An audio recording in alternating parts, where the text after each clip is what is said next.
Hello student, good morning. आज हम class ninth में प्रश्नावली 1.3 का दशमलव प्रसार ग्रह सीखेंगे।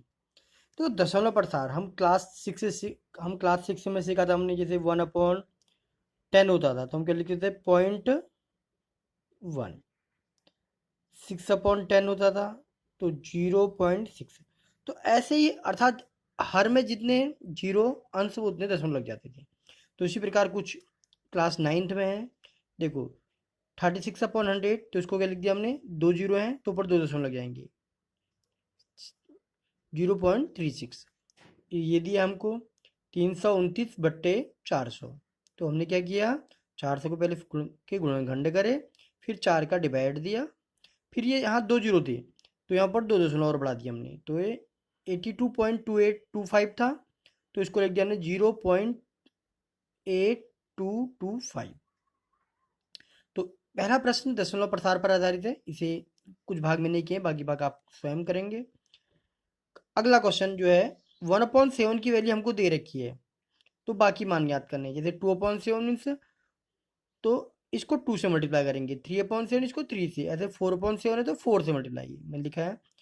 1/7 इजिकल टू ये दिया है तो 2/7 इंटू 2 सॉल्व कर दिया, मल्टीप्लाई 3/7, इसको 1/7 को 3 से मल्टीप्लाई कर दिया तो 3/7 की वैल्यू आ गई हमारी। सबसे इंपॉर्टेंट पार्ट है हमारा P/Q। एक क्वेश्चन निश्चित आता है। दशमलव इस दिए गए जो व्यंजक है उसको का P/Q रूप में व्यक्त कीजिए। अब देखो 0.6 है के ऊपर बार है, ये इसको बार बोलते हैं। इसका मतलब है संख्या अशांत है, नॉन टर्मिनेटिंग है, अर्थात लगातार वही संख्या आ रही है। देखो 0.6 का अर्थ होता है 0.66 डॉट डॉट, आप मतलब आती रही, इसका मतलब 3 डॉट लगा दिए। आपको ये दिया है तो आप इसको इस रूम में भी लिख सकते हैं, और ये दिया है तो इसको इस रूम में भी लिख सकते हैं। ठीक है, तो 0.6 के ऊपर बार हमने इसको x माना। अब देखो यहाँ एक ही की संख्या, दशमलव के बाद एक ही संख्या है तो इसको 10 से गुणा कर दिया, दोनों पक्षों को 10 से गुणा करने पर कर दिया। अब ये हो गया 6.6, क्योंकि 6 के ऊपर बार है ना, ये कभी खत्म नहीं होने वाला है। एक ही जो 0.6 है, एक 6 है इधर आ जाएगा, बाकी ये आते रहेंगी। ये 10x, फिर इसको हमने ऐसे लिख दिया 6 प्लस 0.6, बात एक ही पढ़नी है। 0.6 की वैल्यू हमारी समीकरण नंबर 1 में x है, यहाँ से x ले लिया हमने।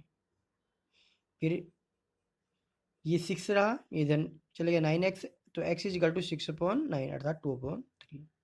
आगे बात समझ में, ये अर्थात P/Q रूप हो गया इसका। ऐसे आपको 0.47 के ऊपर बार है केवल, को P/Q रूप में लिखते हैं। अब यहाँ देखो 4 को छोड़ कर 7 के ऊपर बार है। पहले देखो दशमलव के बाद पहले माना, इसको x ले लिया, दशमलव के बाद 2 अंक है तो 100 से गुणा कर दिया, ठीक हो गया। फिर 10, उसके बाद देखो जब 100 से गुणा किया 100x, ये 100x 47, और बार किसका है? 7 के ऊपर, तो 7 रिपीट होगा। अब उसके बाद देखो जिस 7 के ऊपर बार है, इसके अलावा कितने अंक छूट रहे? एक, तो 10 से गुणा कर दिया, जितने अंक छूटते हैं। अब ये हो गया 10x और 4.7 के ऊपर बार था और रिपीट आएगा।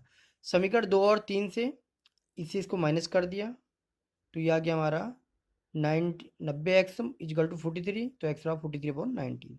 तो शेष भाग को आप स्वयं हल करेंगे, इस एक्सरसाइज को पूर्ण करेंगे। ऐसे यदि आपको दे रखा है 0.478 पूरे के ऊपर बार, तो उनको किससे मल्टीप्लाई कर देंगे? 1000 से, बिल्कुल इसकी तरह। जैसे यहाँ 10 से कर रखा है 1000 इसको मल्टीप्लाई कर देंगे, बाकी आप फिर उसको सॉल्व कर सकते हैं। तो वंदे मातरम, एक्सरसाइज को पूर्ण करें, घर में रहें, सुरक्षित रहें। जय मां भारती।